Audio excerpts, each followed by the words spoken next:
Hey, coaches, welcome to Championship Culture. Got a fantastic guest tonight. Miles Holcomb is the head football coach at Southside Gadsden in Alabama.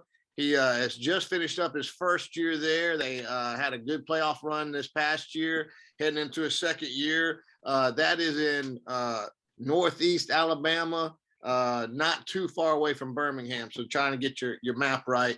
But buddy, I appreciate you being here. You sent me the PowerPoints earlier today, and very impressive the amount of thought process and elbow grease you put into building a culture there. And we were talking before we started how, you know, it's a place that you had to come in with the mindset that you had to change the culture. So thanks so much for being here, man. Yes, sir, Coach. I really appreciate you having me. Like I said, I'm a fan of the podcast. Listen to it all the time.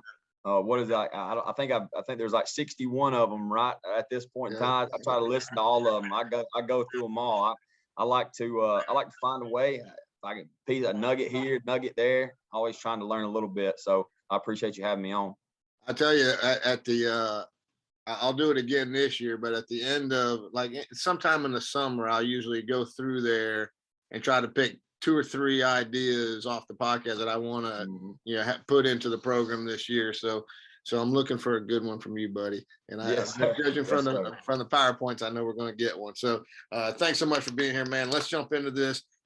Question number 1, can you give a 1-minute elevator introduction of yourself? Yes, sir. Miles Holcomb, head football coach here at Southside Gadsden from a small town, not too far from here, right up the road, Crossville High School. Played 3 sports there. Had a chance to go on and play college football at Shorter in Rome, Georgia. That's where I met my wife, and had a chance to play for one of the best men that I'd ever been around at the time. Our head coach was Phil Jones. I mean, was an incredibly good man. Coached at Georgia. Was SCA Coach of the Year multiple times. I mean, come in, I'll never forget. Come in day one. He's like, "Hey man, I love you." And that's probably the first time like somebody that wasn't my dad, like grown man, had told me that he loved me. And I didn't know what that meant really. I was kind of thrown off by it, to be honest with you. And had 5 really good seasons there with him. And then as soon as I got done, I'll be honest with you, my first couple of years, I was pre-med. I didn't think I was going to get into anything like this. And my whole family's educators, my mom, my grandmother, my aunt, my uncle. My uncle was my defense coordinator growing up. I mean, I didn't think I wanted anything to do with being an educator. And then just so happened that luckily the good Lord kind of chose the path for me. And so decided to get into coaching. Started coaching now that going into my 14th season. So been a little bit everywhere. Wife's expecting a baby. She'll be here May 8th, maybe. Supposed to start spring practice May 9th, so we'll see how that goes.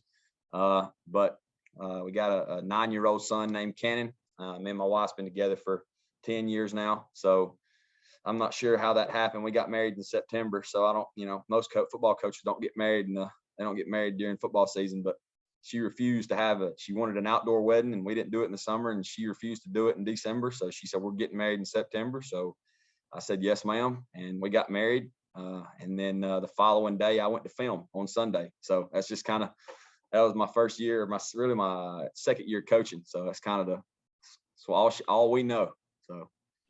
Well, that was a smart move saying, "Yes, ma'am." It shows you're above average intelligence. I tell you what a small world it is. My brother lives in the Rome area, right close to Shorter College, and Phil Jones is a friend of mine. I followed him at a little place in Georgia called Dooley County. Yes, sir. He had taken him. I think he might have took him to the state championship game, but then there was a big gap between me and him, and they had not won until I came in. I think it was a 14-year gap, a playoff gap between the two of us. And I came in, and he was always so, I think he was still in high school coaching at a big school when I first got there. And then he moved on to Georgia and was always very kind, and actually came back to First Baptist Church when I got ordained as a deacon. He came back and spoke that day at the church. So he is truly one of the greats and one of the most awesome guys I've ever been around, and was always very generous and helpful when I was a young buck. We talked about when I didn't really know what I was doing, I was paddling as fast as I could, and Yes, he was sir. always there to lend some advice and very, very fatherly in his approach, and very good Christian man. All right, Taught so me, he taught me how to be, that you were, I guess, able to be a Christian and a really good football coach at the same time. And I felt like I had two good football coaches growing up. Like, my two head coaches were really good ball coaches, and I felt like they were really good people. But Coach Jones was a different level guy, man. Like, he was who he said he was. He lived his faith, and like, he loved the Lord. And then but at the same time, like, he was a passionate, fiery guy too. And he kind of showed me that you can coach football and you can coach guys hard, but you ain't got to cuss. Like, you ain't got to cuss guys either. And so, like, I always thought that was a big deal for me. I thought that was, pretty life changing, to be honest with you. yeah, he was just that. He's that impressive of a person, and I think was he at East Coweta maybe when I first. East Coweta, yes, sir. I think so.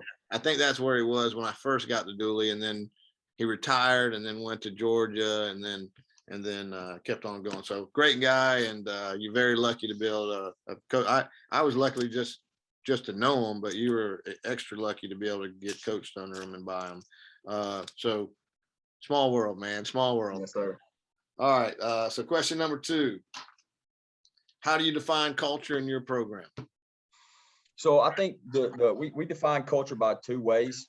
I think really ultimately culture is a buzzword. People use it all the time now, but really for us, how do you bring people together? Like, what are you doing that brings people together? Because ultimately that's what you got to have happen. And then the second part of how we define it is when our guys walk into our facility, what do they feel pressured to do? Like, whatever your culture is that's when guys walk in. Like right now, like we're in the middle of our we're in phase 1 of our off-season workouts. So they know when they go in there and they roll out and they stretch, like if somebody don't have their shirt tucked in, like they're going to feel pressured from everybody around them to tuck their shirt in. Like, that's part of our culture. That's part of who we are. So we talk to our guys about, one, I think we try to do a really good job of defining everything inside of our program, because everybody wants to know why. And even if they don't vocalize the fact that they want to know why, like you can tell when they're looking at you and they kind of give you like a little bit of a side eye, like, why are we doing this? Like, they need to know the why. And so we try to give guys as much definition and explain as much as possible so they understand why we're doing it. Because I think by doing that, they know, all right, we're not going to do it. If they're asking us to do this, there's a reason why they're asking us to do it. Like, they don't have to guess why we're doing it. And so to us, we define culture two ways. One is, what do they feel pressured to do when they walk into our building? And then how are we going to bring them together? I love the way you're wording that. I'm a big believer in culture has to drive behavior. And that's when you're saying, what are they pressured to do? You're talking about the behaviors that they're pressured to, the good peer pressure. So I love it, man. And again, the PowerPoint you sent was just super impressive, the way you got it broken down into phases and all that stuff. So here's the big one. Counting on you, man. I want to steal some ideas. Number 3, what are the 3 best things you do to build culture in your program? So I think, like you were talking about the PowerPoint, one is we have culture courses every Wednesday morning with our kids. That's number 1. So what I sent you is really kind of the first phase, the initial phase. Like, what are we trying to develop? I mean, what are we trying to do to our kids? Like, what are we trying to help them with, whether it's academics, whether it's athletically, whether it's socially, whether it's spiritually? Like, how are we trying to develop them? Like, I think they need to know that when they walk in the door to our program, like, this is what we're trying to do. This is what we're trying to accomplish with you guys. And these are the ways we're going to try to help you. And so we have culture courses with them. And then we like literally define what our culture is. I'm a energetic guy. Like, I'm an educator. And so I tell people all the time, like, you can't, with the way kids are now, with the attention span, like I teach freshman geometry and PE. And so freshman geometry, like, boy, that time span, them paying attention to me goes by pretty quick. So if I'm going to teach them or I'm going to educate them, like, you better be able to entertain them at the same time. So people ask, like, hey, what do you do? And I'm like, I'm an edutainer, baby. Like, I educate, entertain at the same time, because you got to, man. That's just where we are. And so we try to define stuff, but then we try to do things for them. Like with this culture course, like we name our culture, it's called Hopper. All right. And it's a little bit different. Like PJ Fleck does something like the way that we do it, but ours is like spelled different. And I think we got some different things inside of it. And so like we talk about how we want to be, and we talk about being uncommon, and there's like 4 phases of being uncommon, whether it's our character, which we define for them also, like when what you say matches how you live. Then we talk about our competitive drive, like are we willing to find our best and then change what that best becomes later in the future? Our connection with each other, and then how we communicate, whether it's verbally or whether it's visually. If we got a guy, we teach our leaders, like if you got a guy and you see a guy, his body language is bad or his body demeanor is bad, like you need to go over there to him. I don't need you to scream at him, like, but go over there to him and be like, hey man, what's going on? How are you today? Like, what's going on with you? Like, you look down. Like, why you got your head down? Like, get your eyes up. Let's go. Let's play. And I think that's important. We don't really have a leadership council. I feel like when you have a leadership council, and this just in my experience, I know some people do have leadership councils and it works for them, but for me, like, I feel like the guys that aren't chosen to be in the leadership council, like, are we labeling them as followers now? Like they have to follow the other guys. Like, I don't know how I would have felt as a kid if I wouldn't have been chosen to be a leader. Then all of a sudden I feel like I'm supposed to wait until it's my turn to lead. And like, we don't really want that. Like, we want our guys to all feel like they're a leader, whether, and we tell them all the time, like, it's not like leading by example is expected. Like, that's not going to set you apart to lead by example. We expect you to lead by example. We're telling you the ways we want you to lead. Like, we need you to lead by example, and we need you to do some extra stuff. Like, we need you to lead by example, and we need you to find another way to pull the guy to make him be a leader now. And so that's kind of some of the stuff that we do. Like, we get into the whole thing. I think the second thing we do outside of the culture courses and outside of being able to define what our culture means, this is something that's going to be a little bit new. Like you said earlier, we're in year 2 of our trying to build our program, and build for us is an acronym. Like, we use a lot of acronyms. I like acronyms. I like them all. Like, as many acronyms as I can use, we're going to use them. And build for us stands for belief, unity, investment, leadership, and desire.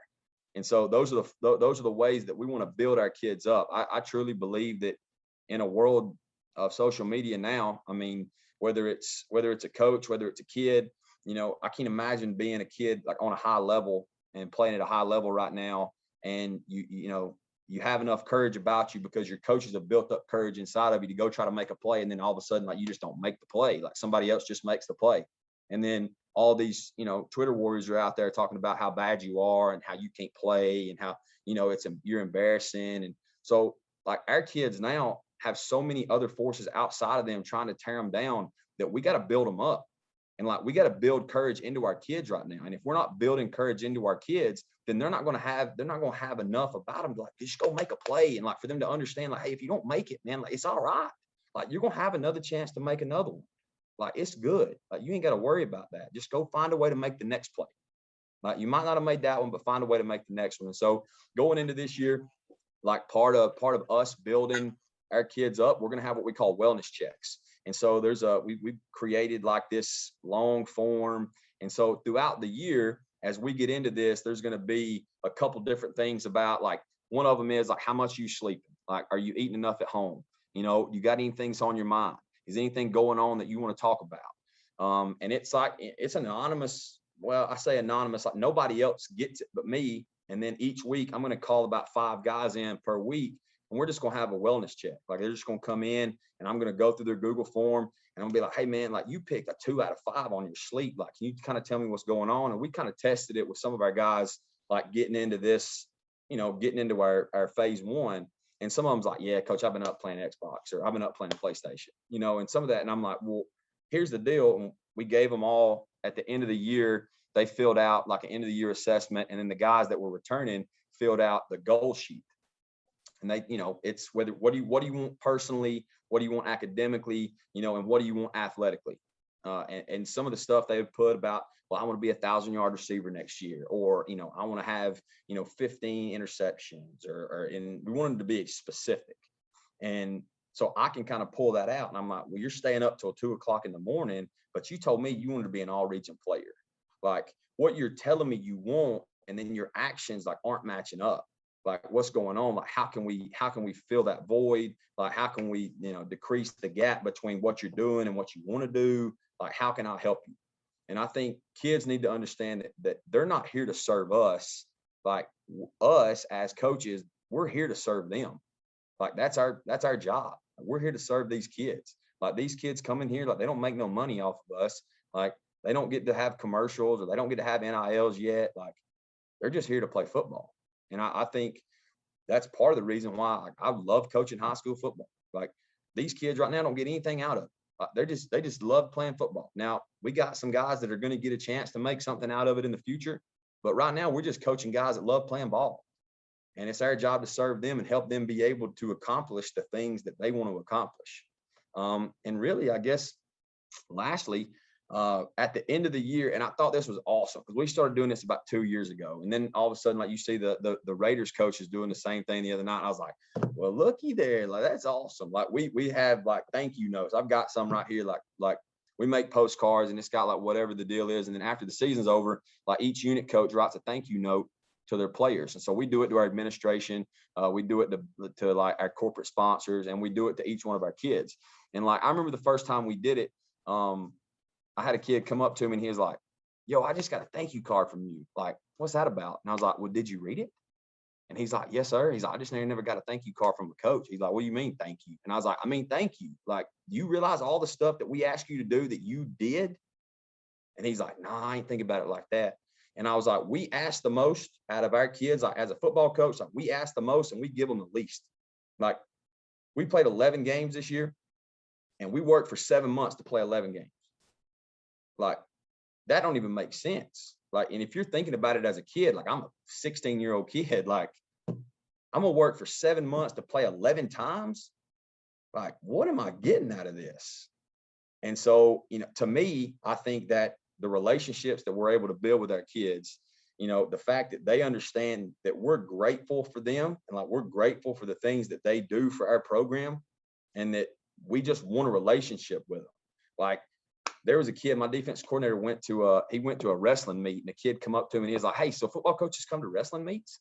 And he was like, well, yeah, like, what? Yeah. Like, I mean, this is probably one of the first times that I haven't coached another sport at a school. I mean, when I was at Crossville, the first head coaching job that I had, I coached football, and then I was an assistant basketball coach. And, I love coaching basketball. I love watching basketball. I like watching our kids compete. And as many times as you can go watch them compete at something else other than whatever your sport you're coaching them in, like, I think it means a bunch to them, because it's not just lip service of, hey, we want to have a relationship, like, only in season, like, that's not how it works. And so, those three things to me, there's some things that we don't have a chance, or we didn't have a chance to do the past couple of years because everybody's worried about COVID. Normally we would have kids over at our house on Wednesday nights, and it's called Men of Will. And we kind of we eat dinner. We all eat dinner together, and then this is a voluntary deal. We have like a walkthrough on Wednesday. The way our practice schedule lays out, we walk through on Wednesday, go through our scripts, like specific looks, offensively and defensively, and just kind of walk through. And we're done by 5:30. And so then at 5:30, where I'm at Southside, like our dads, there's a group of dads that we have that come up here and they paint the field on Wednesdays. And so the kids come over, and we did it one time this year. And then we had a little bit of a COVID scare, so we kind of backed off from that. Didn't want to, like, the last thing I needed was all of our guys to get COVID and then end up, and the reason they got it was because they were over at my house, and we didn't need that. So we had to back off of it a little bit this year. But, at the time, like, Hard Knocks was on, we were able to, watch a Hard Knocks, like, have a little bit of a devotional after we got done. And it's, like I said, it's completely voluntary, but, like, that's an awesome deal, for kids to kind of be around you, for them to kind of get to know who you are, get to know who your family is. Because ultimately, I mean, I see these kids more than I see my son during the season. And that's part of it. Like, that's just kind of is what it is. But you start to love them. And I feel like if you don't start to love them, then, like, well, why are you in it? I mean, our mission statement, I showed it to our kids the other day, don't have anything to do with wins and losses. I mean, some guy asked me the other day, hey, what's your favorite win? I was like, I don't know, the next one. I don't know. Like, next one would probably be the favorite one. I mean, but, like, we want to to educate and inspire by putting impact over achievement. And like, that's our goal. Like, that's what I want them to understand. Like, it don't matter. Like, they don't have to win ball games for us to love them and care about them. Like, we're going to love them and care about them anyway. And the wins will come after that. And so there's that I guess that's probably the three most important things we do to build our culture. Man, that was impressive. I got a bunch of questions. First, the Wednesday. I know COVID got you, but how are you bringing the entire team? Who are you bringing over on Wednesday? Coach, it is a open invitation. Whoever wants to come can come. We ended up, like, I think we had like 35 kids in our living room, you know, and they're eating pizza and all kinds of stuff, and that, you know, they'll bring some stuff to drink, or they'll bring some chips or something like that, and then we'll order pizza, or we'll get some wings or something like that, and you know, they'll come over, and it's just a good time where, like, I ain't coaching them, like, I can just sit and, you know, I can just listen to them. You know, really, that's ultimately what it is. I just get a chance to listen, you know, and a lot of times I was told as an assistant coach, people listen for one or two reasons. They either listen to learn, they listen to respond. And those are some awesome times for me to be able to just listen and learn from them. That's awesome. I love your thank you notes ideas. I've had different guys talk about thank you notes before, but I don't think anyone's talked about giving them to their players. I think that's an unbelievable idea. And I know they have no idea what a thank you note even looks like. You know, everything's text and all that stuff. So I'm sure that's a whole new concept for them. I love your concept on courage, building courage. I always say they gotta, you know, they gotta get around the source. They gotta be around you. And I just love your concept of you got to fill them up, because there's so much out there right now that's working against them. So tremendous. I mean, the whole presentation was fantastic, and I'm stealing a lot of your stuff. What was the other one? Your definition of character. I love that one. Say that one again. When what you say matches how you live. That's awesome, man. That's so fantastic, man. One of the most impressive ones I've heard in a long time. Question number 4. Now you said 14. I know you look like you're 14, but you're actually a 14-year veteran. So you got enough mud on your tires to give a good answer on this one. Question number 4. What do you know now that you wish you knew when you first got started? Oh man, there's a bunch of these. I could probably talk about this one for a long time. I think I was thinking, I think probably the most important thing to me that I wish I would have known is that relationships is more important than respect. You know, when I first got started, I thought like, oh my, like, I got to know this. And if they don't do what they're supposed to do, like, they don't respect who I am as a coach, or they don't respect what I know. And like, really, they're trying to do what they're supposed to do. Like, you know, I just didn't do a good enough job teaching it, you know, but at the time, like, my whole thought process was like, well, if they respect me, you know, they're going to work harder. And like, what was I doing to earn their respect? Like, I feel like as a young coach, I just assumed because of like what my title was, I was going to gain their respect. And it took me a long time to understand that, like, it didn't have anything to do with what I was doing, but how I was doing it that was going to earn the respect. And the reason I gained the respect is because, like, I started to figure out, like, I got to learn who they are, and I got to build some type of relationship with them for them to want to do it the way I'm telling them to do it. Like that, I don't even know when I learned that, to be honest with you. I just know that at some point in time, as I got a little bit older, it kind of clicked in me that, you know, like, they're going to want to do, for the most part, most kids want to please you. Like, they want to do it the right way. And not even kids, like adults, like other coaches, you know, like the first time I was a head coach, I was the youngest guy on staff. And like, you know, nobody teaches you how to manage adults in the room. Like, you can learn all the X's and O's you want to, but until you understand like where respect comes from, and like, if you can get adults and grown men to respect you because of how you do your job, then you know your kids are, you know. And so, like, I wish I would have known that relationships are way more important than respect when I first started coaching. I love it, man. I've said something similar, and that, you know, I've been doing this a long time. I've never once had a kid screw up on purpose. Yeah. It was either because I didn't teach them or I didn't prepare them for the moment. I think that's a big part of it is maybe we taught them how to do it, but we didn't prepare them for the moment. I guess that Dallas Cowboy game the other night, I'm sure they practiced that play, but they didn't prepare him for the moment because he didn't hand the ball to the official and that Yes, and he sir. tossing them. So, there's two there. You teach them, but you got to teach them and prepare them for the moment when the pressure's on. So I've I said think that one of many the times. things I've never had one mess up on purpose. I think somebody said, I heard a quote, somebody said, I can't remember who it was. They said the job of a coach is to teach and demand, and the job of players to prepare and perform. And like, that's kind of what we are. Like at the end of the day, like we're teachers. Like, and our assistant coaches, like, I mean, I can tell you this, they make more from teaching in that classroom than they do from coaching football. Like at our level, there ain't no doubt about that. Like I know where my bread's buttered. Like we getting paid to teach, and so this is just an extension of teaching. Is getting to teach in the on the grass. So nobody told you that either. As a young coach, everybody wanted to be the head coach. They wanted to call plays. Nobody said you had to do all this other stuff. I remember back in Dooley, the place I told you about the first time. I remember a kid came out on Sunday. I don't know. I can't remember why he was there, but he came out and he was shocked that all the coaches were there in the field house, preparing.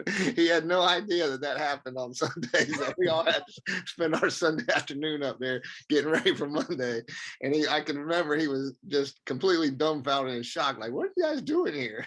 so yeah, that people don't realize they all want to coach on Friday, but they don't understand the rest of it. So man, you did fantastic. I sure am glad you kind of hit me up on Twitter, and I sure am glad you did because you're super impressive. Southside is very lucky to have you. Question number 5 is anything you want to promote. I know you're a Twitter guy. I'll put your Twitter handle in the show notes. Anything you want to, or just last words, anything you want to share to finish this thing up. But you did fantastic, brother. Really did a great job. Well, I appreciate it. I appreciate that, Coach. Like I said, I appreciate you having me on. I mean, anytime I get a chance to talk about like what we do and kind of how we do it, I enjoy doing that. But I ain't really got anything to promote. I mean, I do. My kids, like this, the way this transfer portal is, like we got some 2022 kids can play, So we got some kids. I'll promote them. Like we got some ballers that still ain't signed nowhere yet. So, any college coaches still looking for some players. We got a couple. So, but that's really about it. Like I said, I appreciate you having me. I was listening to one of these the other day, and I wrote it up here on the board. Somebody said that morale is more important than discipline, and that like struck a chord with me. Like that's important. I mean, I'd never heard anybody put it that way, but that was pretty awesome. Like as soon as I heard it, I went back and wrote it in my notes, and I was like, man, that's good. That's an old Hal Mummy quote. Now that was when he came into Valdosta State. That was our very first staff meeting. He talked about that. So that's an old Hal Mummy quote. That was a good one. I put it in my notes immediately. Again, fantastic. I'll put your Twitter handle in there so people can reach out to you. Can tell you really put a lot of thought into your building your culture there, and I know great things are coming. And after doing this with you, man, I need to get you on the YouTube channel and have you teach a play or a blitz or something, man, because you're Coach, really, I'm in. You're gifted.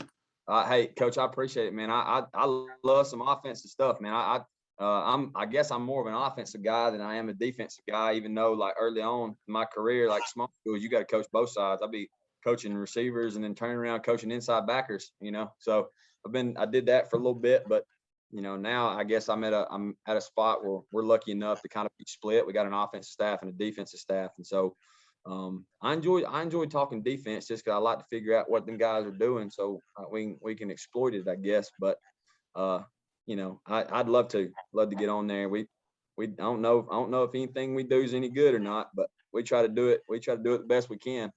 Well, I'll definitely reach out to you and try to get you back on here, man, because like I said, you're gifted and man, you got your heart right, and your kids are really lucky to have you there, and Southside's lucky to have you there. So fantastic job. This will come out this coming Saturday, so it'll be up pretty quick. But thank you so much, buddy. Yes, sir. I appreciate you for having me on, Coach. I really do. Thank you.